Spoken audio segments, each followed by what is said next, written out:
Hello বন্ধুরা, আমি প্রিয়া। আজ আমরা এসেছি ধর্মনগরের কৃষ্ণপুর স্কুলের কাছে ফুডমহল ধাবায়।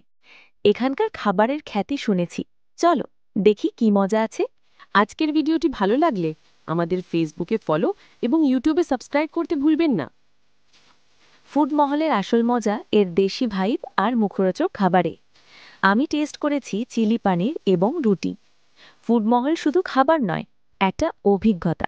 ফ্যামিলি, ফ্রেন্ডস বা একা সবার জন্য পারফেক্ট। তাহলে ভিডিওটা দেখো এবং আজকের জন্য টাটা। ভিডিও কেমন হয়েছে কমেন্ট করে জানাও। বাই।